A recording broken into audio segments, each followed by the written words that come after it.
I counted them up the other day to see how many there were. We're in chapter 17 at this point, verse 1. He said to his disciples, "It is inevitable that stumbling blocks come, but woe to him through whom they come. It would be better for him if a millstone were hung around his neck and he was thrown into the sea, than he would cause one of these little ones to stumble. Be on your guard. If your brother sins, rebuke him, and if he repents, forgive him. And if he sins against you 7 times a day and returns to you 7 times, saying, I repent, forgive him." Then the apostles said to the Lord, "Increase our faith." And the Lord said, "If you had faith like a mustard seed, you would say to this mulberry tree, be uprooted and be planted into the sea, and it would obey you."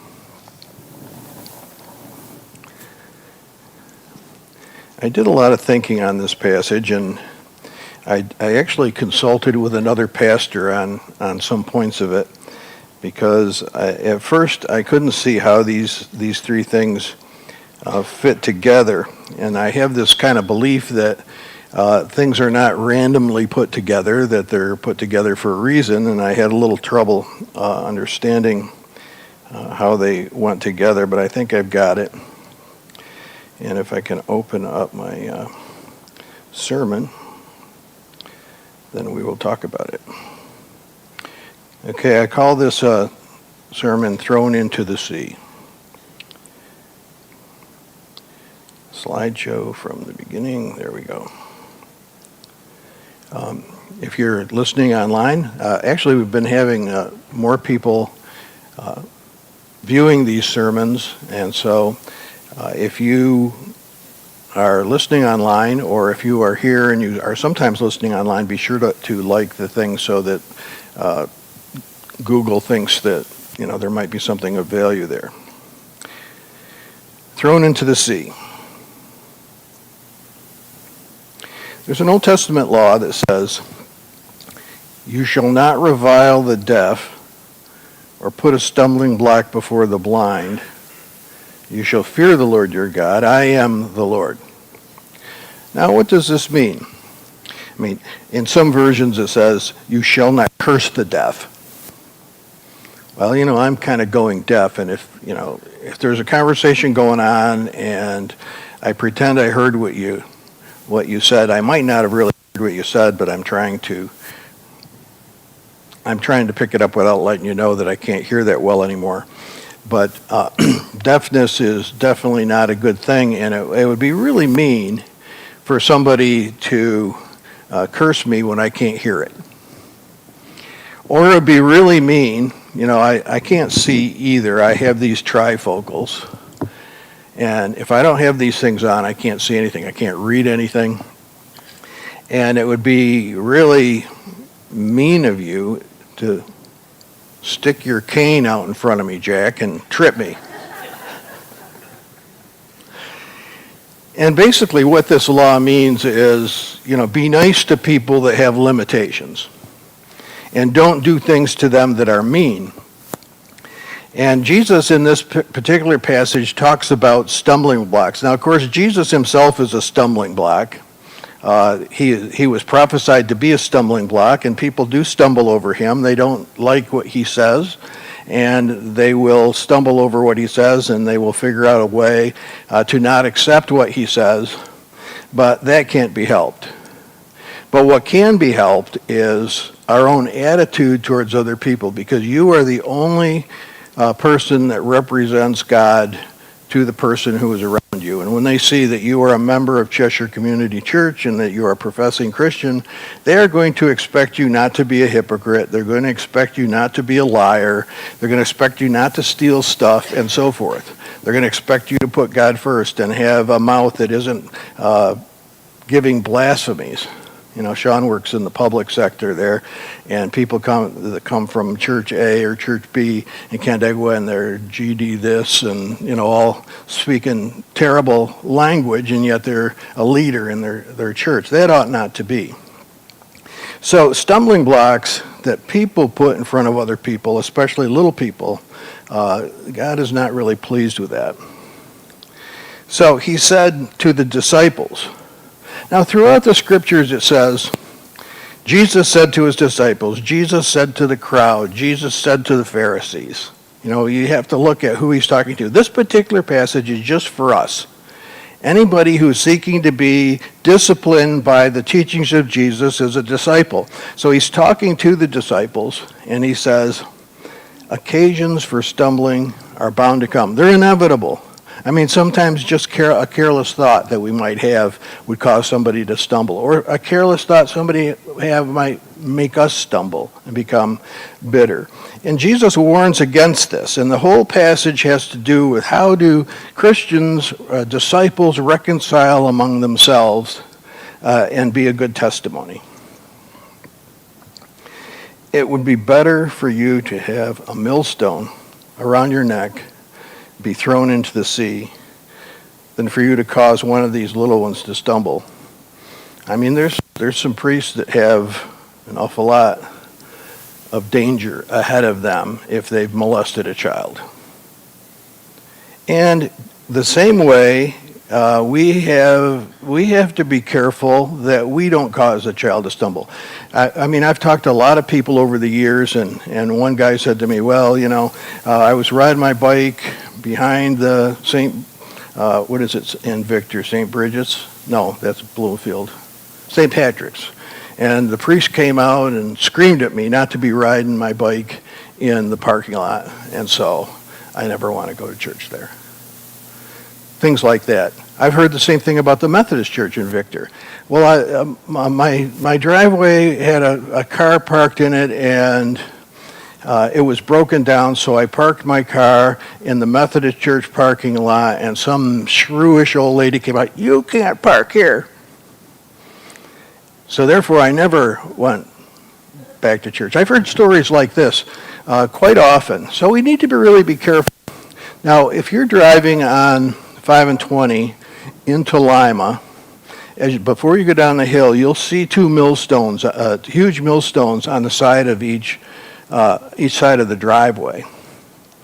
Well, we don't have these around anymore. Did you know that my backyard was a mill pond, and that there was a dam at the end of what's now Labrador Lane, and that house where Gail lives, the former house that they tore down and built her new house, that was the mill. And there used to be a stone wall around there where the mill race would be. And so the farmers in the area would bring their grain, and they would put the grain on the millstone, and then the upper millstone would grind the grain into flour. And that's how you got your grain in those days. There was no such thing as Wonder Bread. There was no such thing as any kind of store-bought bread. You had to make your own bread from the flour that was ground in a millstone. So Jesus said, if you cause offense, you'd be better off to have one of these things hung around your neck and cast into the sea. What's the option? I mean, would you rather burn or drown? I mean, he's in the previous verses, he's talking about people being in hell and people avoiding hell. Here he's saying, if you are an offensive person and you take no thought about the care for anybody else, if you have no empathy at all, it'd be better off, you might as well be drowned in the sea. Now, I don't know what happened to the millstone down here, but the lower millstone, I'm told, the creek took it down behind Keller's house somewhere, Julie's house, and that somebody went down there with a tractor and got it. Now, I think Gail has the upper millstone that grinds it because that was on her property. And if you come to my house, you'll see a great big huge gear. It's actually it's broken in half. I only have half of it. And that was the gear on the wheel. And the village of Cheshire was not down there. It was down here initially. And these houses are all gone. And then in the 1800s, they built up here. No extra charge for that. It wouldn't be a good thing to be drowned in Canandaigua Lake, would it? Drowning, I mean, that's not the way to go. 2 years ago, a guy came up from New York City, and he had never been in the Finger Lakes, and he was posting pictures of the beautiful south end of the lake and the different boats and stuff like that. And then he jumped in the water and drowned. And on his Facebook, they put his name in the paper of, the person who had drowned, and all these beautiful pictures of the lake. He was enjoying life, and then all of a sudden, gone like that. Millstone around the neck. I mean, that's what the mafia used to do. They tie a concrete block to you and dump you in the Hudson River, or, off in the Atlantic Ocean or something like that. It would be better. You better be careful, these little kids. And it's not just the little kids that it's talking about. It's also talking about the young people who are coming and want to know something about Jesus, and then if they see an offense, that can be a real problem. And so we have to be aware, and your opinion might not be the only opinion in the world. And you got to be careful. It says in one place in the New Testament, "Accept the person who is weak in the faith, but not for the purpose of passing judgments on their opinion." Did you know it said that in the Bible? Let the opinion slide. It doesn't matter. Let it go. Be on your guard. I'm on my guard. When I lived in Hopewell, I had a big sign on the window with a revolver pointing out, and a 6-shot revolver, and it said, "Beware of owner." And is that the way your house is now, Sarah? You're finding this amusing. We have guns in our house. We're on our guard, and we have the Ring camera, and if you walk on the porch, it says, "You're being recorded," which means, don't break in here, because even if we're not home, we're on our guard. We should be on our guard not to offend people. We should think about that.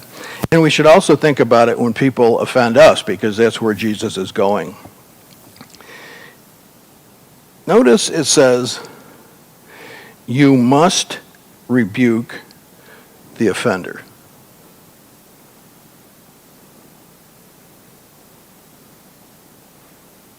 So if somebody offends you, you must rebuke it.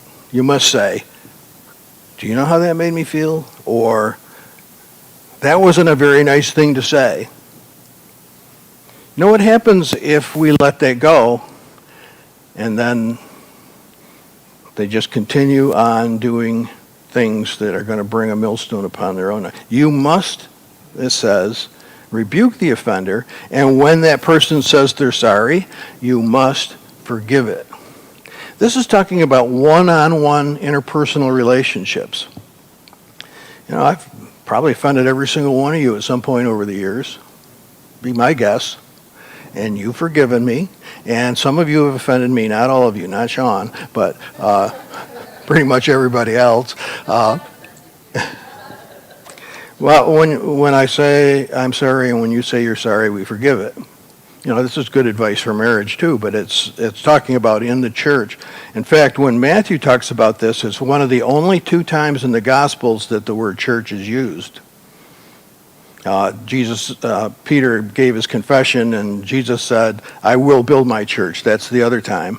But I think I'll show you the passage here in a minute where Jesus mentioned that this is about brotherhood and sisterhood, and this is about church. This is about people in a congregation together, how they should deal with each other when offenses come. And so one person is responsible not to offend. The other person is responsible to say, "Hey, you offended me," and they need atonement. They need at-one-ment between people that have had issues. And Jesus said these things are inevitable. You're not going to find a church anywhere where these things don't happen. It's going to happen everywhere because it's just the nature of human beings. So we've got to get our guard up. We've got to be aware of this and be ready to do the right thing. Then Jesus said, "If the same person sins against you 7 times a day and turns back to you 7 times and says, 'I repent,' you must forgive." Well, I don't know. I've been offended a time or two, but I've never had a single person offend me 7 times in one day. That has not happened yet. This is hyperbole. And apparently, according to Matthew, is that up there? Yeah. According to Matthew, Jesus, he asked 7 times a day, and Jesus said no, 70 times 7.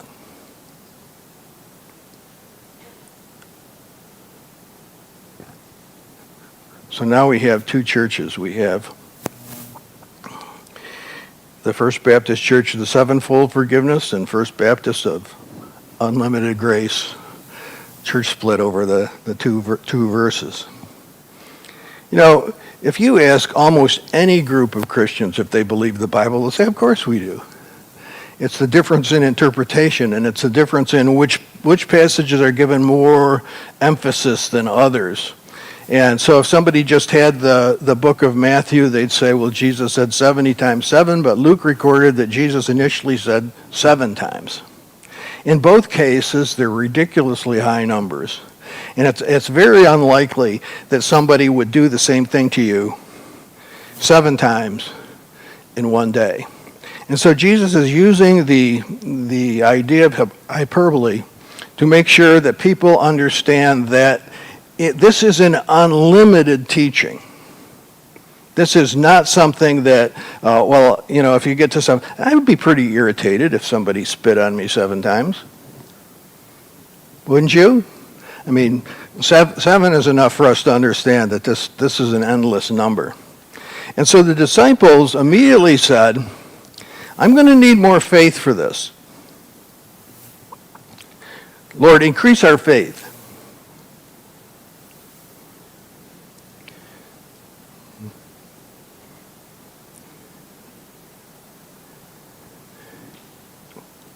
Increase our faith says this to God.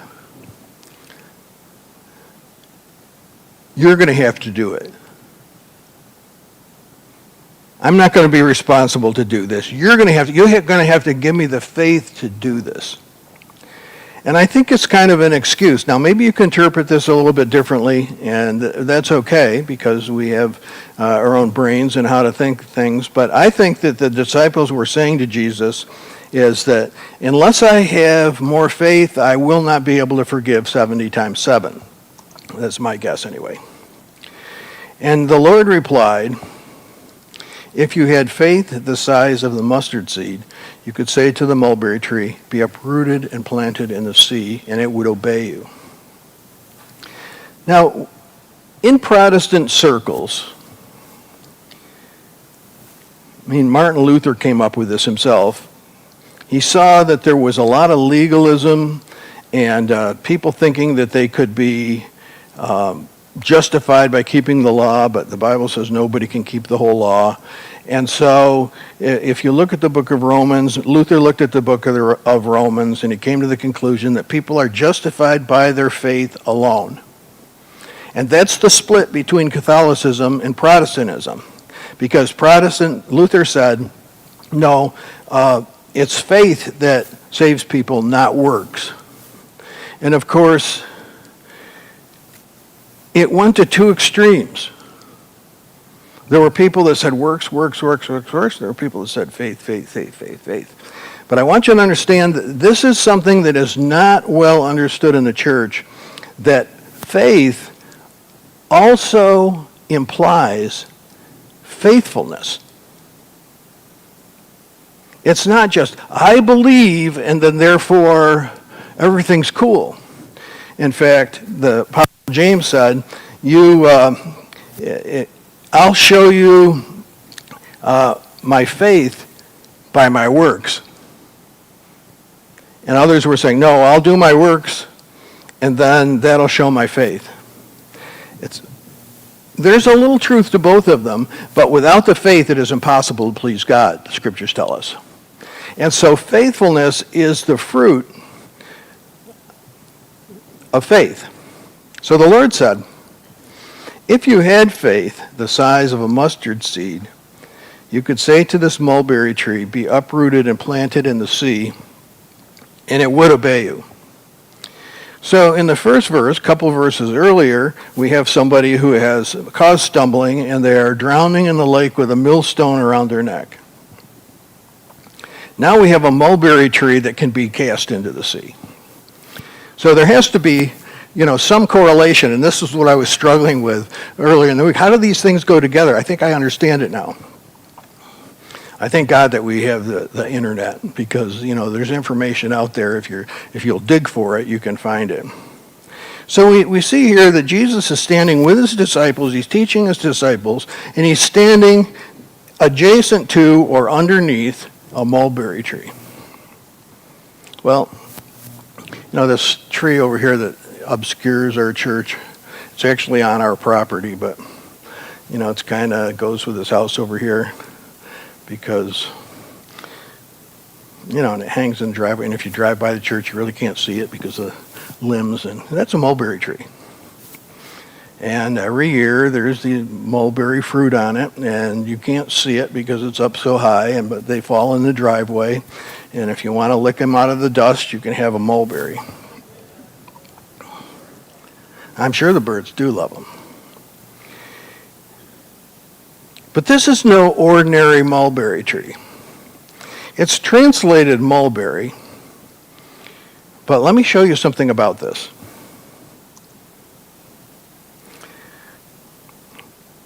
I think I need 2 clicks there to the sycamine tree. The sycamine tree, this tree is it's only in the Greek one time. Yet there's a lot of words translated mulberry tree in the New Testament and in the Old Testament as well. But the sycamine tree is the only time, because this is not an ordinary mulberry tree. It's a sycamine tree. It's not a sycamore tree. It's a sycamine tree. It looks exactly like a mulberry, but it has figs on it.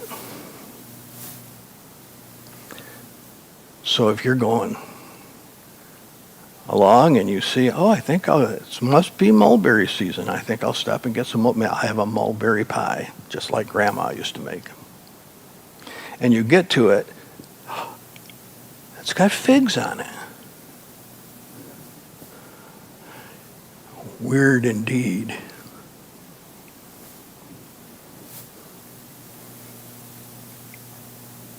If you had faith the size of a mustard seed, you could say to this sycamine, be cast into the sea. Well, it says in one place about the mustard seed, it's the smallest seed. It's not actually technically the smallest seed. It's a tiny seed, and from their perspective, where they lived, it was the smallest one in that area, not worldwide, but in their understanding. And in their understanding, this tree with the figs on it is a mulberry tree because the bark says mulberry tree, the leaves say mulberry tree, the branch configuration says mulberry tree. I mean, trees have different looks. I mean, we were over across the street there yesterday, and there's an apple tree, a great big huge one in the back lawn of the house right across the street. And Sean said, "What's that?" And I said, "It's obviously an apple tree. It has a bark of an apple tree, and it's got the leaves of an apple tree, and the limbs go every which way like a Macintosh apple. It's an apple tree." And they didn't have, technical scientific terms, the genus and however they define animals and plants. And so if it looks like a mulberry tree and it has the right leaves and everything, it's a mulberry tree. But they did have a differentiation because this is a sycamine tree, not a traditional mulberry tree. Now, why is this important?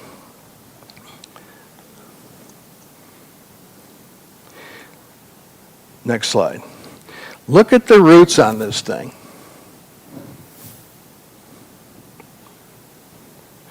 This is from Renner.org, if you want to look it up. The sycamore tree was known to have one of the deepest root structures of all trees in the Middle East. It was a vigorous, robust tree that grew to a height of 30 feet or more because its roots went down so deep into the earth, it was very difficult to kill.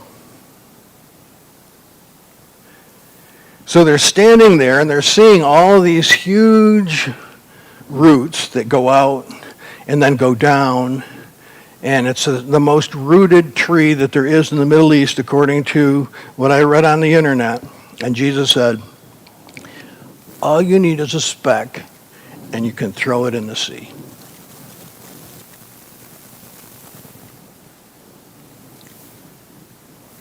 It brings new understanding to it, doesn't it?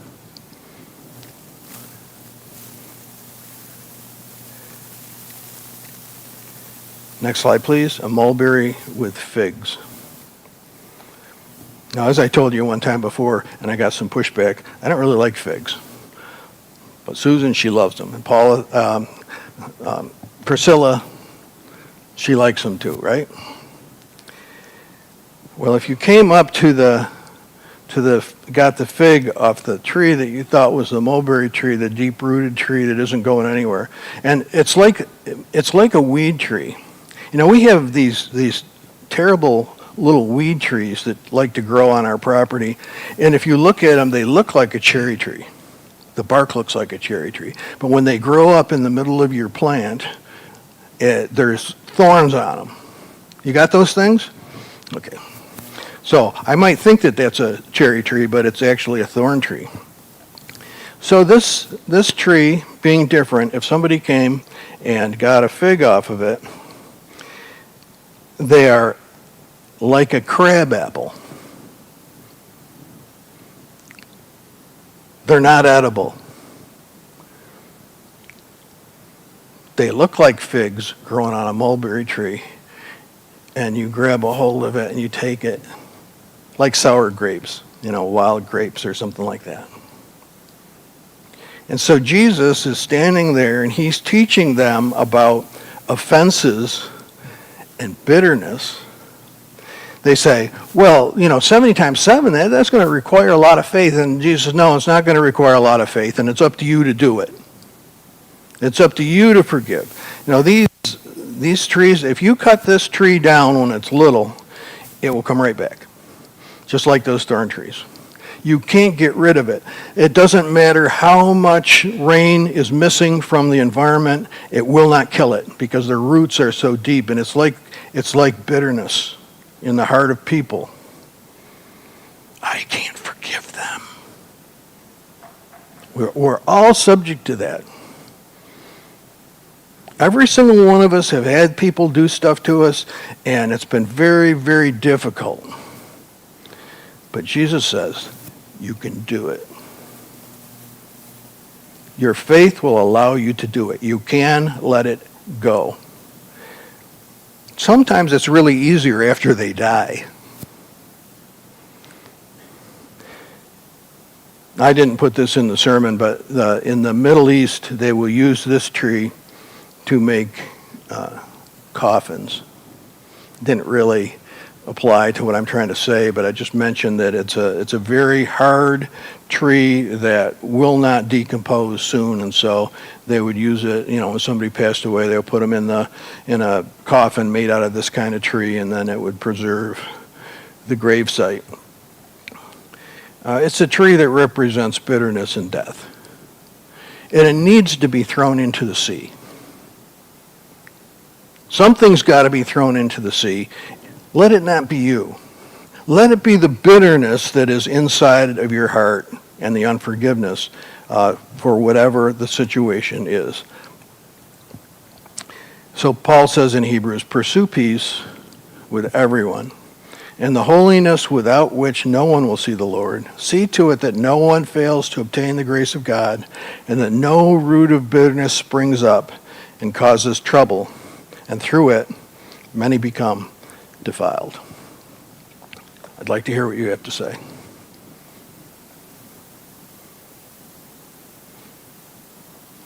The thing that surprised me the most was the the stretch of those roots. I had no idea when I started this that was the case. So I can't remember the fellow's name. Tim something. His wife was French and was here. You know, I was thinking of them too this morning. Go ahead. So Tim had that statement, which, you know, he was talking about bitterness when he was here. And I loved his statement because it said, bitterness is that which is like rat poison that you feed that you eat hoping the rat would die. And I thought, you know, that was the best definition of bitterness I think I'd ever heard. It's that ill will that you have towards someone that's in you that's going to kill you and not them. And that just came to mind as you were talking about bitterness. The other thing, the tree itself, and I thought this is where you were going to go. The tree is deceptive. It looks like a mulberry tree, has fruits that look like a fig, looks like it's going to be good to eat, but underneath it isn't. So I think the lesson to me was, don't pretend to be what you're not. Either be a Christian or be a sinner, admit it, repent of it, but don't pretend to be what you're not. And that's the deceptiveness that I think needs to be thrown into the sea. I was thinking about them for a different reason. Oh, okay. Go. And I wish we hadn't mentioned their name. Maybe I'll let it pass. Who else?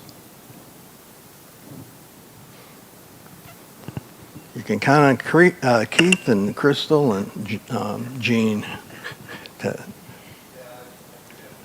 Okay, when you're done, Crystal, Keith will take the mic from you. It's interesting about how the sermon started about when you're a good Christian. How I interpret it is that you have to take the high road.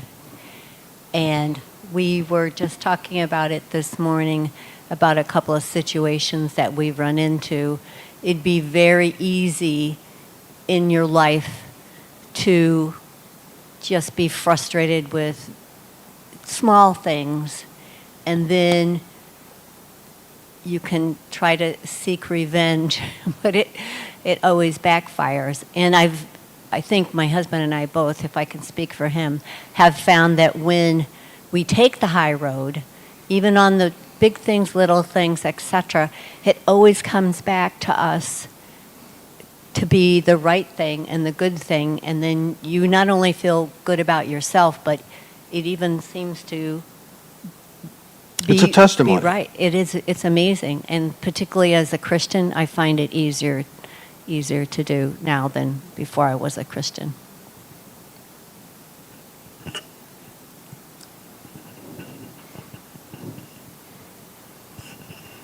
Thank you for the explanation of the tree, because it brings a different, I wouldn't say completely different, but a different perspective on those scriptures. And the second part was, you know, Jesus is talking to his disciples who are supposed to be disciplined. And I think what he's trying to get them to understand is they need the strength to do what's right. Right? It takes strength to forgive 7 times, 70 times, whatever. Even once. Right.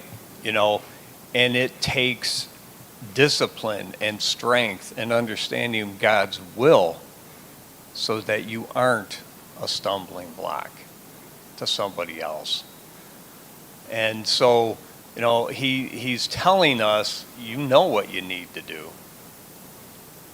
You have to do it, as you said. It's not up to him to. We know we have the faith. We need to have the discipline to have the strength to do what's right. And this is one-on-one. And then if we take the offense to other people, then it causes problem in the church. And see that no root of bitterness, thereby many be. Have your hand up? Oh, okay. Many be defiled. Anyone else? Kimberly over here. I just had a question about going back to in Luke, I think it was like 4 or 5. Can you hold it a little closer? Because we're trying to Oh, get it on okay. the, How the little ones obtain, or like how this kind of fits it's, in the story. you know, it's always been used to talk about how we deal with little kids. Mhm. But in the context, it's about new believers, Oh, about okay. people that are coming in, you know, don't do things that will cause them to walk away from God. But it's usually used, you know, as a sermon about children, but it's more than just that. Does that answer your question? Okay. Anyone else?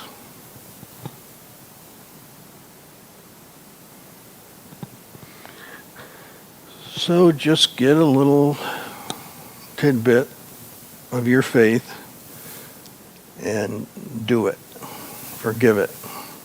God bless you all. Thank you. Have a great